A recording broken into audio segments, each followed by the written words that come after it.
आगे बताओ ना। जब तुम नदी के पास पहुँचे फिर क्या हुआ? फिर क्या, नदी के पास पहुँचते ही हमने राक्षसों को देखा। सच? कितने राक्षस थे वहाँ? अरे वो दिखे ही नहीं, धुएं थे, धुआंधार कह लो। उन्हें भला कैसे गिन सकते थे? एक भी हो सकते हैं और अनेक भी। सच? सच? फिर तुम्हें भय तो बहुत लगा होगा ना? भय? और मुझे जो भय को भयभीत कर दे वो कुछ हूँ मैं। मायावी राक्षसों को देखते ही मैंने सोच लिया था अपने प्राण दे दूंगा, पर अपने भैया के प्राण को कोई संकट नहीं आने दूंगा। और मैंने बिना विलंब किए यूं बाण उठाया और हर आदमी पर अपने प्रहार का प्रकोप बरसाया। अच्छा, उस समय तो आंखों से आंसू निकल रहे थे और अब मुख से बड़े बड़े बोल उमड़ रहे हैं। फिर क्या हुआ? बताओ ना खुश। फिर क्या, भैया ने मुझे जगा दिया और मेरा सुंदर सपना टूट गया।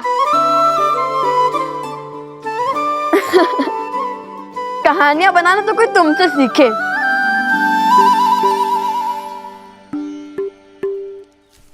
कथा का सार ये है कि माताओं को कितना कष्ट होता है इतनी दूर जाकर जल लाने में।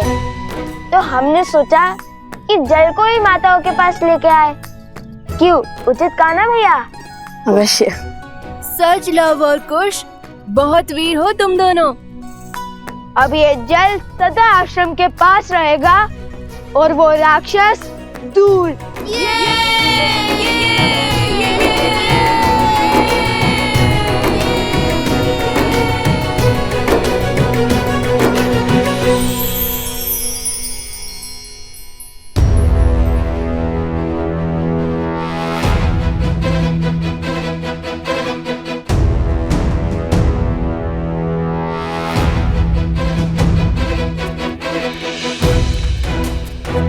महाराज, क्या समाचार लाए अंगद? हमारे पास इतनी सेना नहीं है कि हम इस दुर्ग को चारों ओर से घेर सके महाराज। परंतु आप निश्चिंत रहे महाराज। मैंने प्रण लिया है उस चंद्रबाहु का वध करने का, जिसने बिना कारण आपकी किष्किंधा राज की पुत्री का अपहरण किया। अंगद, हमें शीघ्रता करनी होगी। इस किले को भेदना होगा हमें, इससे पहले कि इस किले से आक्रमण हो।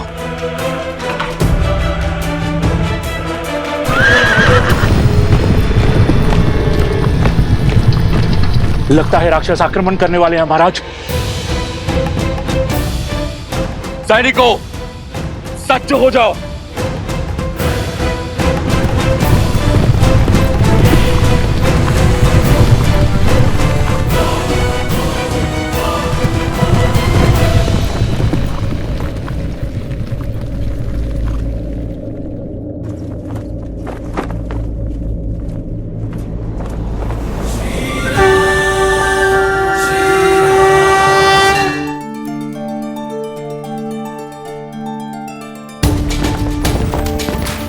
ये तो प्रभु श्री राम पधारे हैं।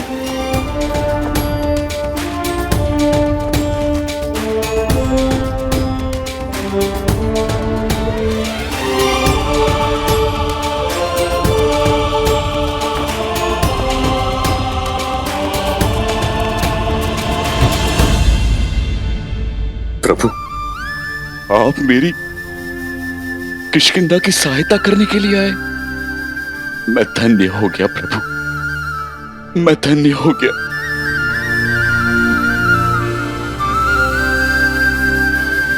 प्रभु नहीं, आपका मित्र आया है। जब ये नर विपदा में था तब वानर सहयोग में आए, तो अब ये नर पीछे कैसे हट सकता है मित्र?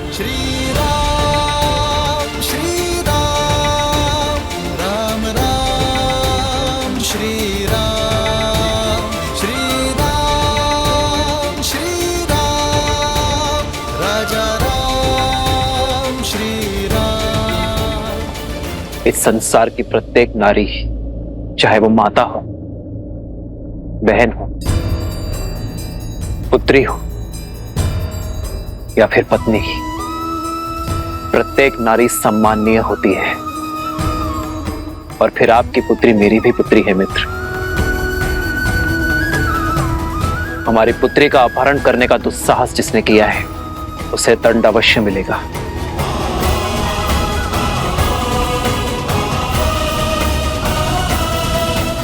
महाराज, हनुमान, किष्किंधा की पुत्री का अपहरण करने वाला बचेगा नहीं। प्रभु, आप मुझे आदेश दीजिए। अवसर देना हमारा धर्म है। तुम दूत बनकर जाओ और चंद्रबाहु को चेतावनी दो। कहो कि उसके पापों का दंड देने स्वयं अयोध्यापति आए और यह अंतिम अवसर है। यदि उसे प्राण प्रिय है तो मेरे मित्र वानरराज सुग्रीव की पुत्री तृणावती को सम्मान सहित लौटा दे।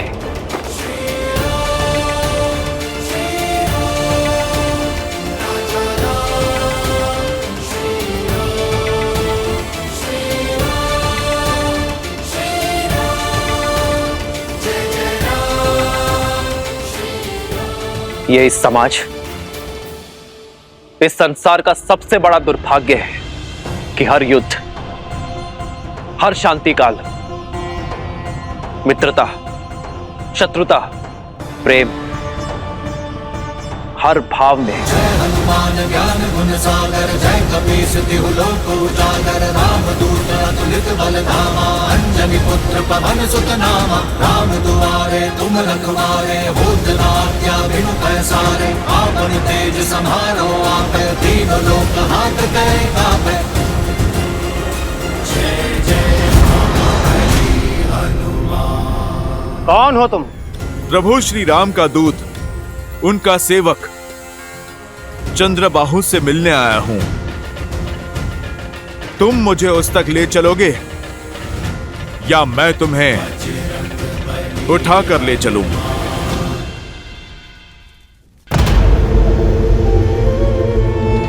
आओ वानर, बोलो क्या संदेश लाए हो?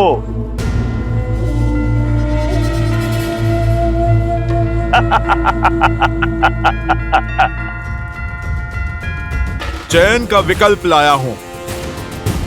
इसे तुम संदेश समझो या फिर चेतावनी। ये तुम्हारे हाथ में है चंद्रबाहु। मेरे प्रभु श्री राम का आदेश है, या तो वानरराज सुग्रीव की पुत्री को तुम सम्मान सहित लौटा दो या फिर अपनी मृत्यु के लिए सज्ज हो जाओ। सुना, मुझे स्त्री के सम्मान का पाठ पढ़ाने का आदेश वो दे रहा है जिसने लोगों की बातें सुनकर स्वयं अपनी पत्नी के सम्मान को तार तार किया, उसे त्याग दिया। चंद्रबाहु, जो सत्य मैं आज जानता हूं, कल वो पूरा संसार भी जानेगा कि ये सब तुम्हारे पिता सहस्त्रमुख रावण का किया धरा है।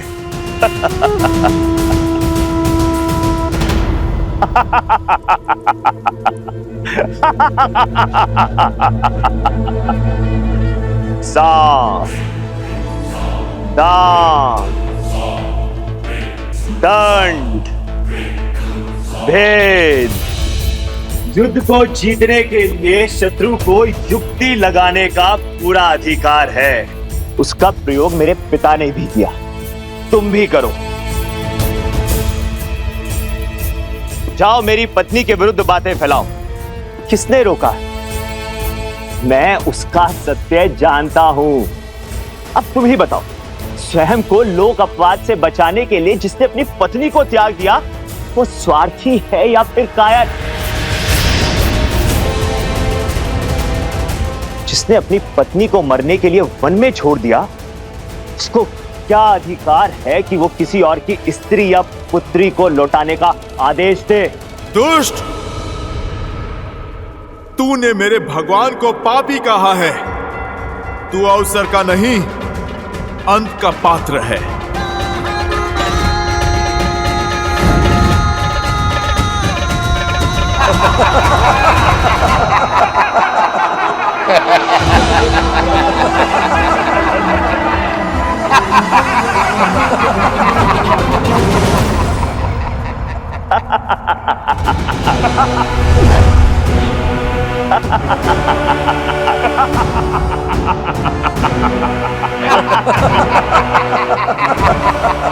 कर ली मन की।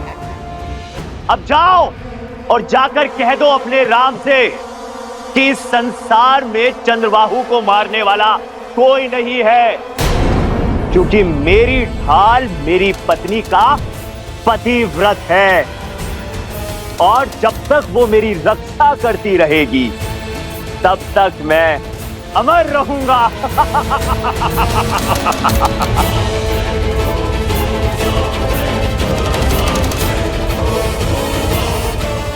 और पूछ जाके उस अयोध्या के राजा से, क्या उसकी पत्नी भी उसकी रक्षा करती है या केवल वन में छिपी रहती है?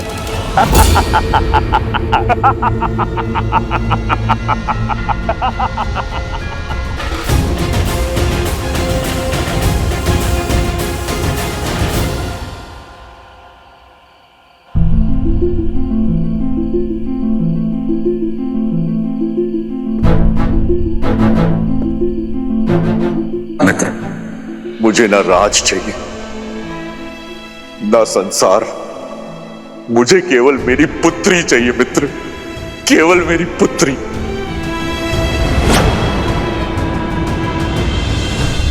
सीते! सीते! सीते!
ये घाव तो केवल देह पर है सीते,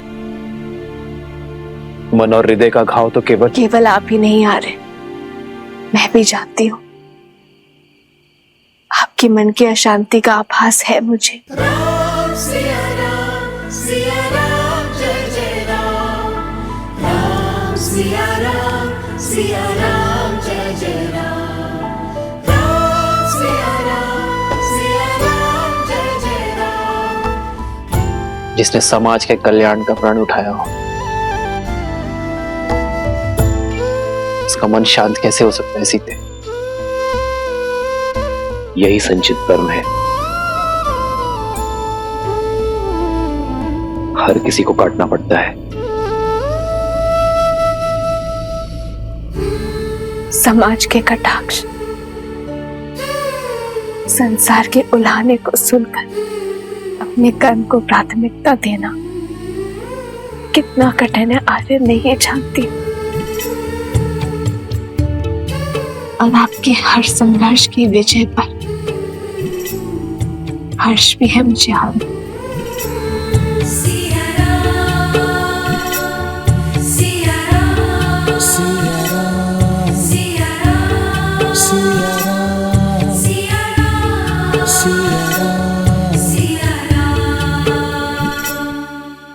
त्याग से बड़ा इस संसार में कोई तप नहीं है सीते। मुझे पूरा विश्वास है कि जीवन के हर कार्य में हम दोनों पूर्ण रूप से सफल होंगे।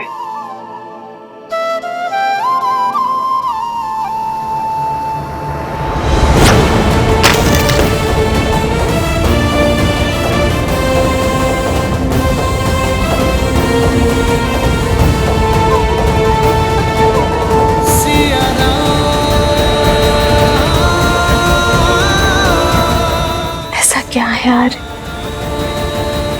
जो आपको इतना विचलित कर रहा है? कल भोर होते ही मैं भगवान वाल्मीकि का परामर्श लूंगी। ही मेरी उलझन को सुलझा सकते हैं। राम सिया राम सिया राम। प्रभु, चंद्रबाहु की पराजय उसकी पत्नी में छुपी है, क्योंकि उसका ढाल उसकी पत्नी का पतिव्रता धर्म है। प्रभु, मैंने बहुत प्रयत्न किया, मैं कोई सूचना नहीं जुटा पाया। कल भोर होते ही हम युद्ध का शंखनाद करेंगे। हनुमान, तुम उसकी पत्नी के बारे में जानने का प्रयास करते रहो।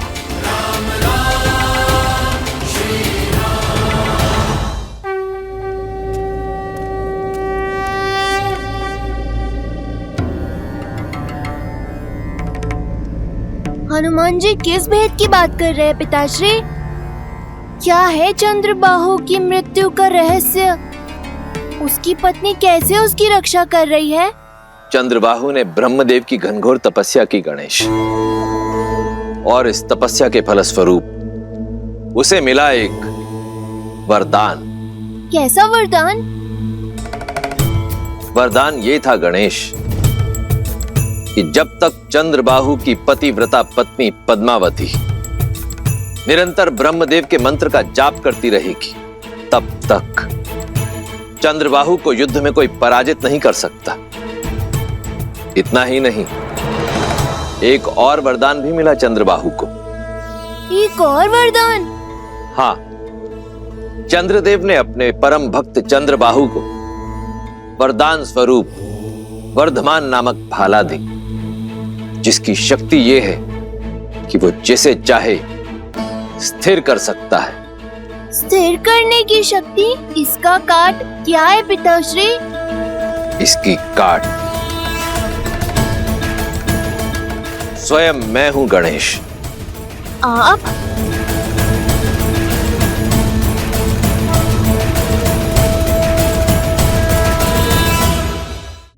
देवी, जो मन वचन और कर्म से जुड़े होते हैं, जो जगत कल्याण के लिए त्याग करने को तत्पर होते हैं, वो भावों की डोर से सदा जुड़े होते हैं। मन कहता है कि मेरे श्री राम दुखी है, और इसी आभास की चिंता मुझे सता रही है। अब आप ही बताइए, मैं उनकी सहायता कैसे करूं? मुझे मार्ग दिखाइए प्रभु।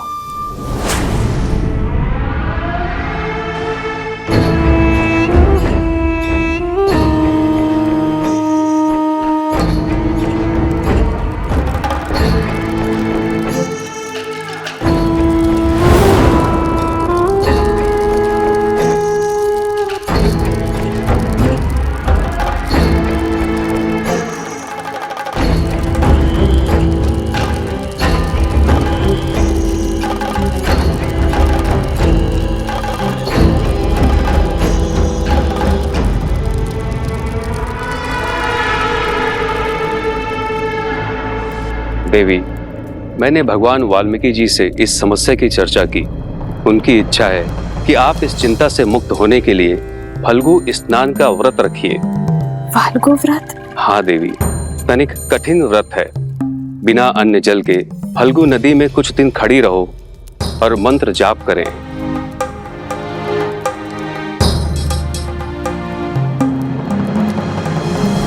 आओ सीता, इस बार कोई भी बल तुम्हें मेरे छल से नहीं बचा सकता।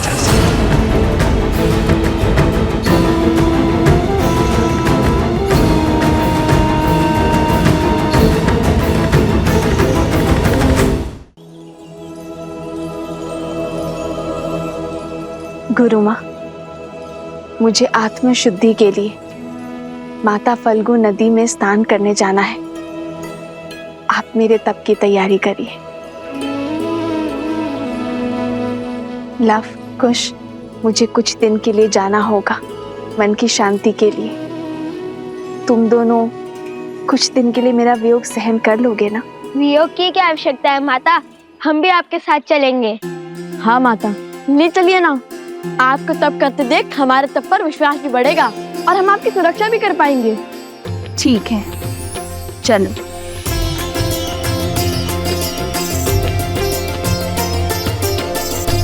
मित्र, हमें सेना की सुविधा के लिए हमें इस सरस्वती नदी के उपनदी पर ही शिविर लगाना चाहिए। फाल्गु नदी भी इसी नदी में आकर मिलती है।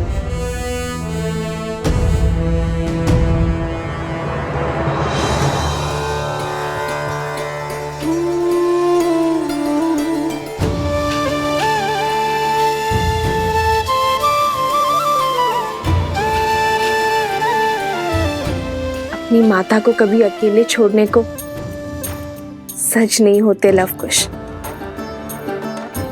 और कितने उत्सुक भी है नई बातों को सीखने और जानने के लिए।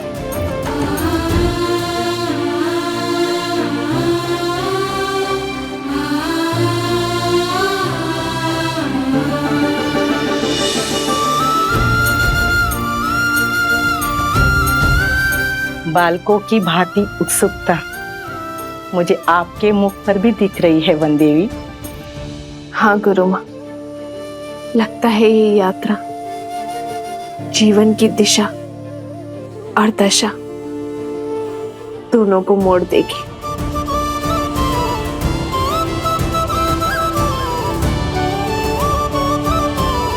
कुछ विशेष कारण अवश्य है इस फल्गु यात्रा का। प्रभु, चंद्रबाहु को वरदान प्राप्त है। जब वो युद्ध भूमि में होगा तब उसकी पत्नी रानी पद्मा ब्रह्म मंत्र का जाप करेगी। और प्रभु, जब तक रानी पद्मा का जाप चलता रहेगा तब तक चंद्रबाहु की श्वास चलती रहेगी। उसे कोई नहीं मार पाएगा।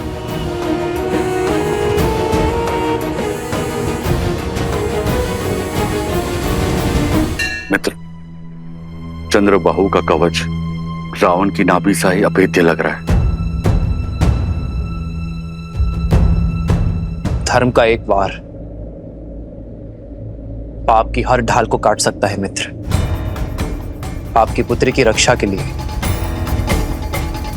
हमें पतिव्रता को रोकना होगा।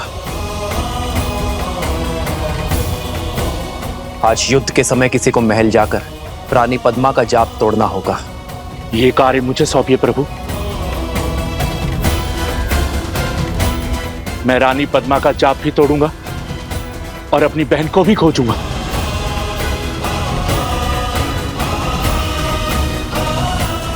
अंगद,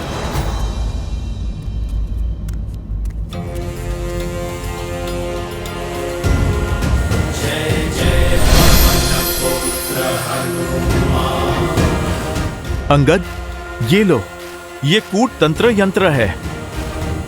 तंत्रों की शक्ति से बना एक मायावी यंत्र। मुझे ये यंत्र महाराज विभीषण ने भेंट दिया था। ये यंत्र अपने बल से लोगों में मिथ्या लड़ाई झगड़े उत्पन्न करता है। तुम्हें महल के भीतर इस यंत्र की आवश्यकता पड़ सकती है। इससे तुम्हें उन राक्षसियों का वध नहीं करना पड़ेगा।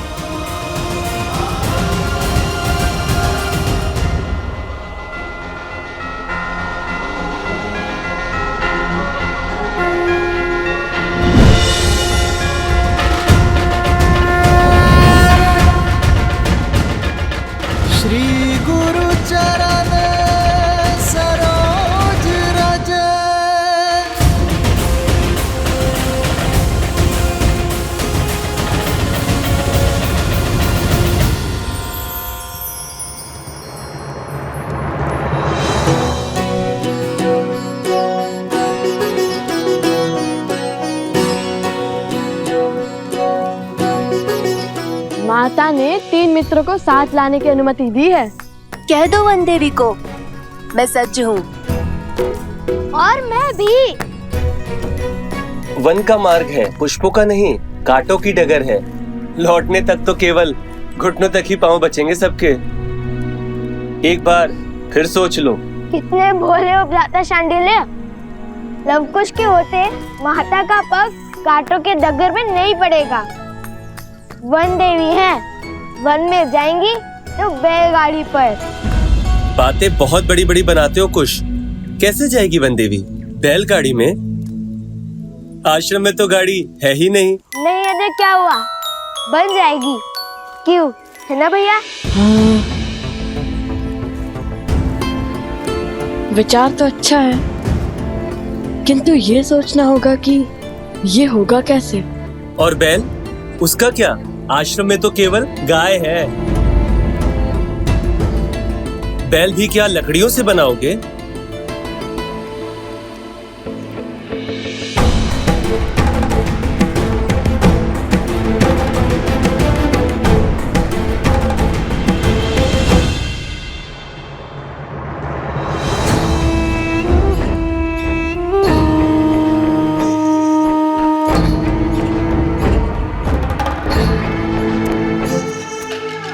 ये दोनों बालक अकेले बाहर क्या कर रहे हैं? देखिए भैया, हुआदारों से निपटने के लिए बिल्कुल सजू में। सामने आते ही अंत कर दूंगा उनका। कहाँ खो गए भैया? बैलगाड़ी के विषय में बात करने की क्या आवश्यकता थी? गाड़ी तो भी एक बार को बन जाती। बैल कहाँ से लाएगा इस जंगल में? क्षमा कर दीजिए भैया, वो रोश में भूल गया। अब आपको पता है ना कि मस्तक से लेकर मुख तक जाने वाली नाड़ी के तालमेल में समस्या है, इसलिए मैं पहले बोल देता हूँ और विचार बाद में करता हूँ। लेकिन चिंता मत कीजिए, मैं आंखों में आंसू लेकर माता को कह दूंगा कि मुझसे भूल हो गई। देखना, वो स्वयं ही मना कर देंगी। तो क्या वो रूपी असुर? नहीं, धूम्रासुर। हाँ, ये उचित नाम है। तो धूम्रासुर को पराजित करने वाला लव कुमार अपने मुख से निकले वचन झुटलाएगा? नहीं। भैया, वचन तो मेरे मुख से निकला था। छोटे भाई के मुख से निकले वचनों को निभाना भी बड़े भाई का ही कर्तव्य होता है। आयु और पद के साथ साथ दायित्व भी बढ़ता है। और वैसे भी ये बैलगाड़ी हमारी माता की सुविधा के लिए है। चलो बनाते तुम्हारी बैलगाड़ी। कुल्हाड़ी कहाँ है?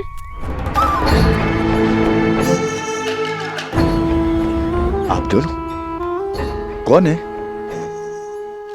इस घने वन में क्या कर रहे हैं?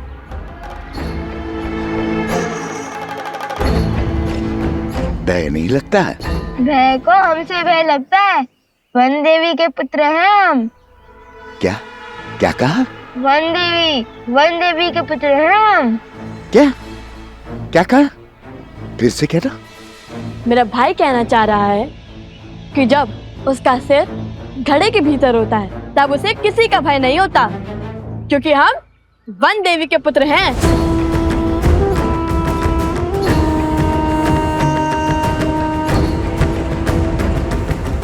वन देवी अर्थात आप दोनों वन के राजकुमार हैं। मेरा प्रणाम स्वीकार कीजिए, मुझे सेवा का अवसर दीजिए। बताइए क्या चाहिए आपको? हमें कुछ लकड़ियां चाहिए। हम अपनी माता वन देवी के लिए एक बैलगाड़ी बनाना चाहते हैं ताकि वो सुखपूर्वक फाल्गु नदी तक पहुंच सके। और सिर्फ लकड़ियां ही नहीं, बैल भी चाहिए हमें। इसे कहते हैं विधि का विधान। मैंने एक गाड़ी बनाई है। सोचा था आश्रम में दान कर दूंगा। यदि आप दोनों वन देवी के पुत्र हैं और इसे मेरी तरफ से वन देवी के लिए भार स्वरूप स्वीकार करें तो मैं धन्य हो जाऊंगा। अद्भुत, कितना अच्छा सहयोग है ये। क्या हम गाड़ी देख सकते हैं?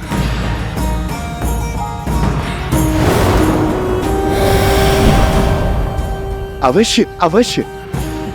नेकी और पूछ पूछ। आइए आइए।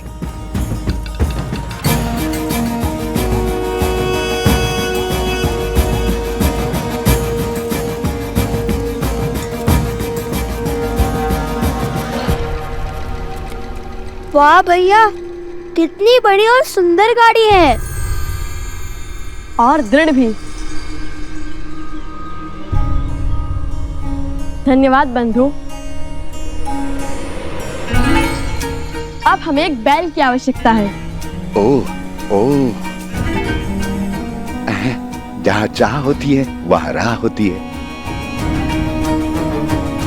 अभी वहाँ मैंने सेतु के पास कुछ गायों और बैलों को चरते हुए देखा है, किंतु वे वन्य वृषभ हैं, उन्हें नियंत्रित करना सरल नहीं होगा। तो लवकुश मायावी असुरों को धूल चटा सकते हैं, उनके लिए बैलों को वश में करना कौन सी बड़ी बात है? क्यों है ना भैया? सत्य वचन, सत्य वचन। हम अभी बैल का प्रबंध करते हैं। कुछ शीघ्रता से चलो, हमारे पास अधिक समय नहीं है।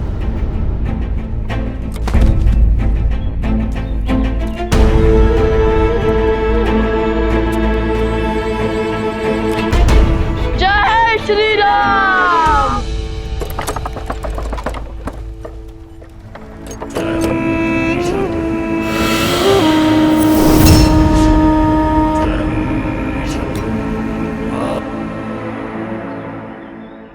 वृषभासुर,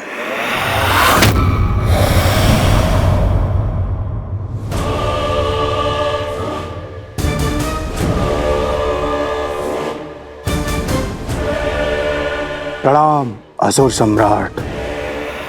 जाओ वृषभासुर, उन दोनों बालकों को मार दो, और यदि तुमने ये कार्य संपन्न किया तो मथुरा का राज्य तुम्हारा। जाओ। आपकी आज्ञा का पालन अवश्य किया जाएगा महाराज।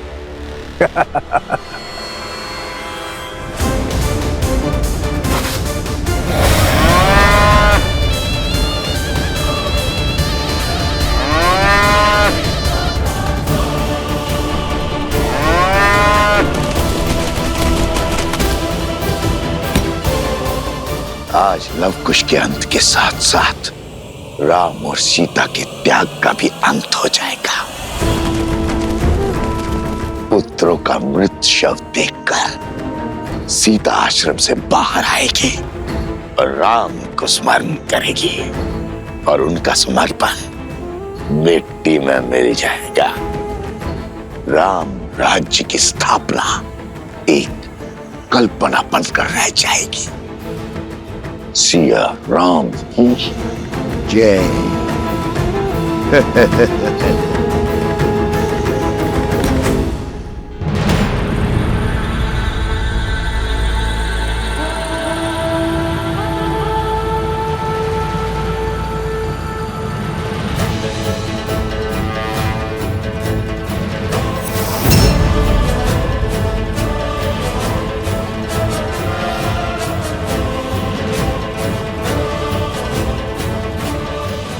आज एक बार फिर अधर्म के अंत के लिए हम सब साथ खड़े हैं। चलिए एक बार फिर उन दुष्ट राक्षसों को धर्म का बल दिखाते हैं।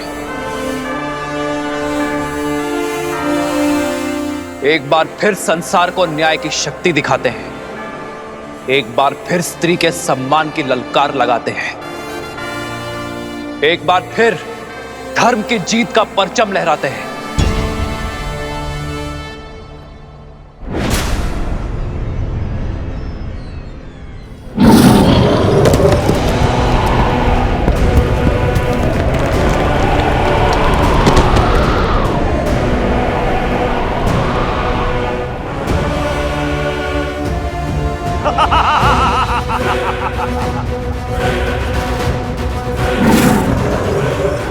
इसे मैं संभालता हूं। और मैं चंद्रबाहु को। पहले मेरी रची पहली बाधा को तो तोड़ लो, फिर मुझसे लड़ने आना मूर्ख वानरों। प्रहार।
तुम्हारा कोई प्रहार मुझे नहीं मार सकता। अमर हूं मैं, अमर।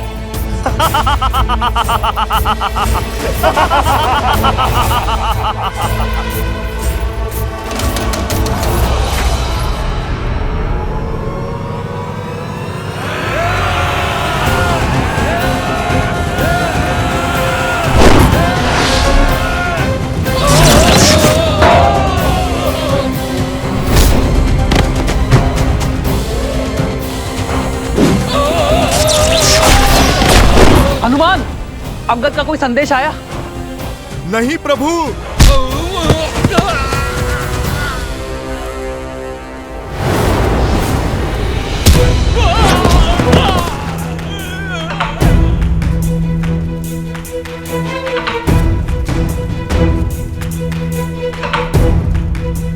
ओम विदात्मने विद्याहे हिरण्यगर्भाय धीमहि तत्रो ब्रह्मा प्रचोदयत्।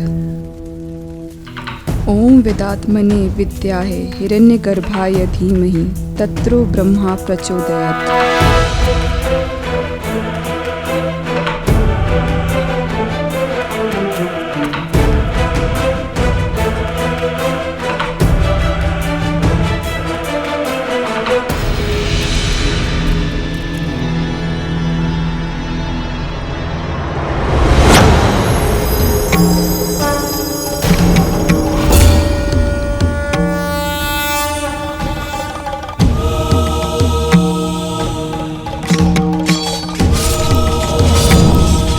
ओम विदात्मने विद्याहे हिरण्यगर्भाय धीमहि तत्रो ब्रह्मा प्रचोदयात्।